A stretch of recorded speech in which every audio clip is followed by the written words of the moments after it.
Hey guys, Dragonheart the Prince of Wales here, and welcome to Behind Episode 2, where today we're going to talk about Episode 2 of the narrative Let's Play series that I'm doing on my channel right now, the Redwhale narrative Let's Play series, and Episode 2 just went up at the same time as this video, and that was titled Bloodstricken. Now, this is a very different episode to the first. I wanted to get it, try and set a darker tone. That's what I was trying to do initially. I've got a few points I've wrote down in front of me right now, which I'm going to be glancing down and referring to, just so I know that I don't miss things out. The first thing is obviously the cliffhanger from episode 1. We had a mystery man, a mysterious character that appeared. It was a cliffhanger, and I asked the question, what's going to happen? Do you guys know who he is? Is he friend? Is he foe? Well, at the start of this episode it gets revealed. So if you haven't seen episode 1, it's going to be spoilers here, so go and see episode 1. It's a playlist on my channel, but I'm going to start talking about that mystery man now. So it's revealed that he's Brendan Rivers. Brendan Rivers is a bastard, and it's said in the episode a little bit about them. Basically, he's friends with Robyn Redwhale. They got a bit of history together. They know each other from the past, and they reconnected in this episode in the bar in the Weeping Town. It's where things sort of kick off with them.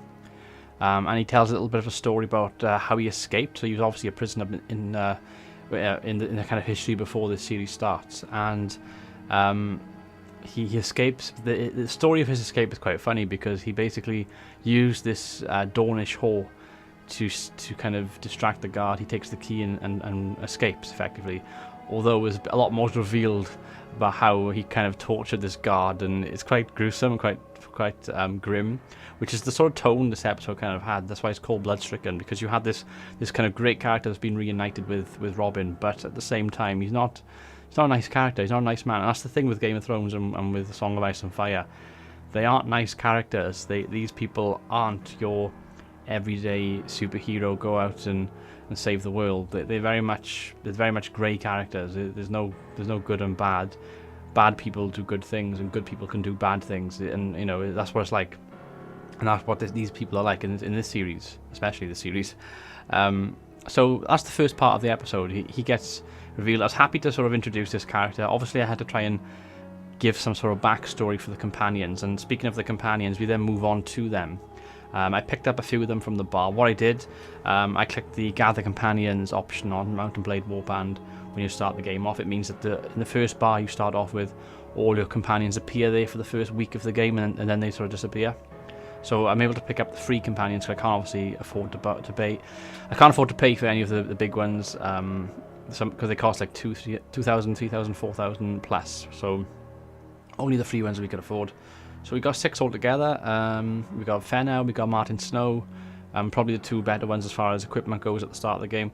We've got Alyn, Maron, Sathos, and we've got Gurnia Pike, who is a bastard from the Iron Islands with the surname Pike. So he's going to come into the story a little bit probably later on. I have a couple of plans for him anyway, so we'll be seeing a bit more of him. I might even try and get one of you guys who's watching to come in as a voice actor for him, because I do want to try something different with Gurnia Pike. Try and get him some cool black armor, I think. Try and make him look a little bit Greyjoy-like, a little bit Ironborn-like. So a few ideas for him at least anyway. But we met the companions. I just did a quick backstory for all of them. Just showed the portraits of them all on the screen.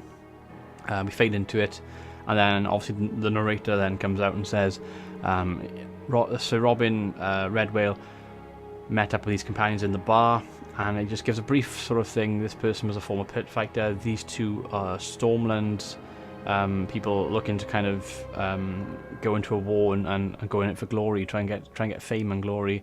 One of them is a retired knight from across the Narrow Sea, and just stuff like that I've got sort of going in the story. So just a little bit of a backstory for all of them.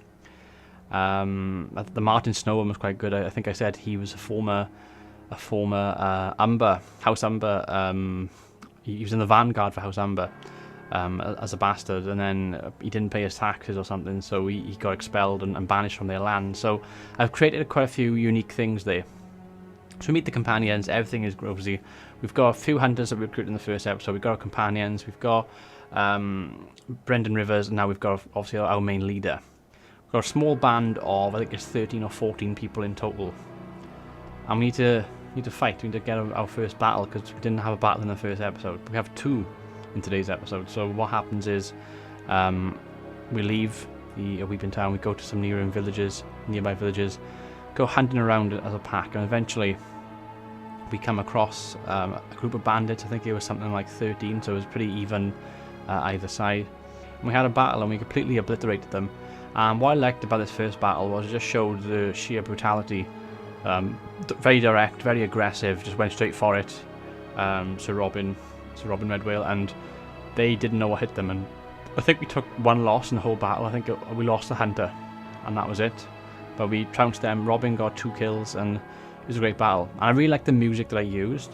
The music I used was from a YouTuber called Adrian Van Ziegler. He's credited in the second episode.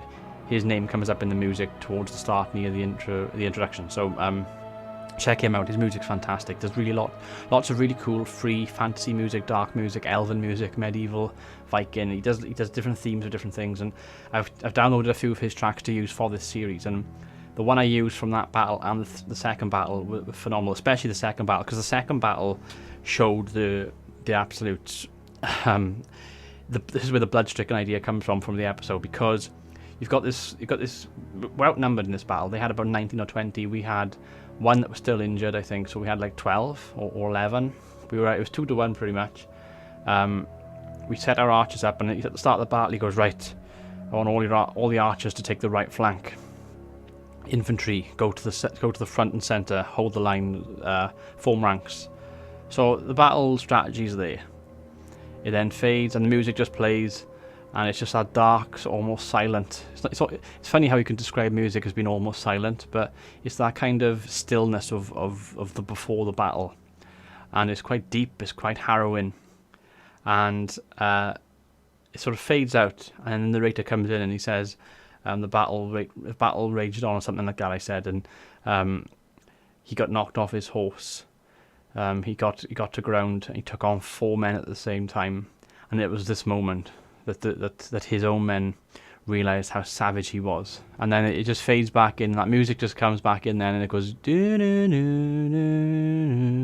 it's got that kind of that darkness to it. And he just gets up and he just slashes away. And I kill the 4 of them. He kills the 4 of them.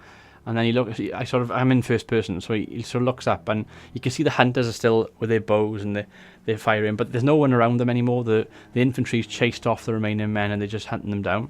And after he just killed the 4 people, he just sort of walks slowly towards the hunters, and he's looking down, and you can see just a bunch of dead bodies there. 4 of them he's killed himself, but there's just a bunch of dead bodies there, and the music's still playing, and it's quite deep and quite harrowing, and he's just sort of walking past them. And it fades out again, and then it briefly sort of comes back in for about 10 seconds, where it just got the hunters that are standing there just going, victory, yeah, and they're all celebrating. The music's still in the background though, and it's gone a bit louder gradually as well by this point, and then it all just fades out. And as it fades out, the narrator just says, it was this moment that his own men feared him. And I just thought it was great, because we know he's a savage man. We know that he's fighting for what he believes to be just reasons. He wants to try and get that kingdom. He's trying to build his way up to get that army that he wants to take to the Iron Islands and try and take the Iron Islands. But you know he's having to sort of do it at the very lowest level. He's got a bunch of a ragtag outfit, if you will, terrible equipment. He's fighting bandits. You know, any other army would trounce him. But here he is as this great leader that he believes himself to be. And he's basically saying, you know, kill them all, get blood on your swords, get blood on your arrows. I want to see every person take a kill. And then he's in the battle, and he's screaming and he's shouting, and he's telling people what to do. He's being that big general that he needs to be. And then it's just the brutality of kind of how he fights, and that's the point of the episode. That was to try and get that across and show. And obviously it fades out then nicely, and then you got the outro, and I just thought it worked well. It's slightly longer than the first episode, which is what I was aiming for, because the first episode was over in 5 minutes. This one was about 8 minutes long, slightly longer. Obviously the battles help, because I can stretch things out a bit more with the battles. I can put a bit of that music in and set the tone. I mean, not every battle's going to be like that and that grim. There will be some where the battles will be a bit longer. I may cut in and out and fade in and out. It'll be siege battles, it'll be river battles, it'll be battles against actual armies rather than bandits, where there's more equipment, there's heavier armor and shields and stuff. And the series is only going to get better, hopefully. As far as me as a content creator is concerned, it's a gradual progression of things. It's trying to sort of learn how to make the series and then develop it and take it to a new level. And I feel like slowly we're increasing. I felt like the second episode had better editing than the first. I really liked the intro at the start. I worked quite hard on the intro. I spent probably an hour to 2 hours just sort of putting footage in, especially when it fades. You got the kind of quick part at the start, which is taken from the first episode, where you've got the map of the Iron Islands, and it fades into an Ironborn warrior, which is artwork. And then you've obviously got my Robyn Redwhale character sort of standing there proudly with the tree behind him blowing, and that just fades out. And it fades into the thumbnail, so it's got the shield and the silver Game of Thrones kind of style right in with saying what the series is called. And then it fades out, and then it goes into the kind of deep underwater, where I've got like a sort of, I think it's a giant fish or a whale, just slowly going past the screen as the music credits come on. I just thought that's fantastic. When I did that, I almost jizzed because it was so good. It's like, whoa, I spent a lot of time and that actually looks really cool. So I'm going to be using this intro now for every single episode because it just works so well. And obviously you put the extra part in after that then, which I said previously on Tales of the Redwhales, and that part came in nicely just after that. So you've got what the series is, who it's by, who it's by, the credits, and you've got previously on it. So it had everything going, and it's all within the first 20 seconds, so it's not too long, because you don't have an intro that goes on for like 2 minutes.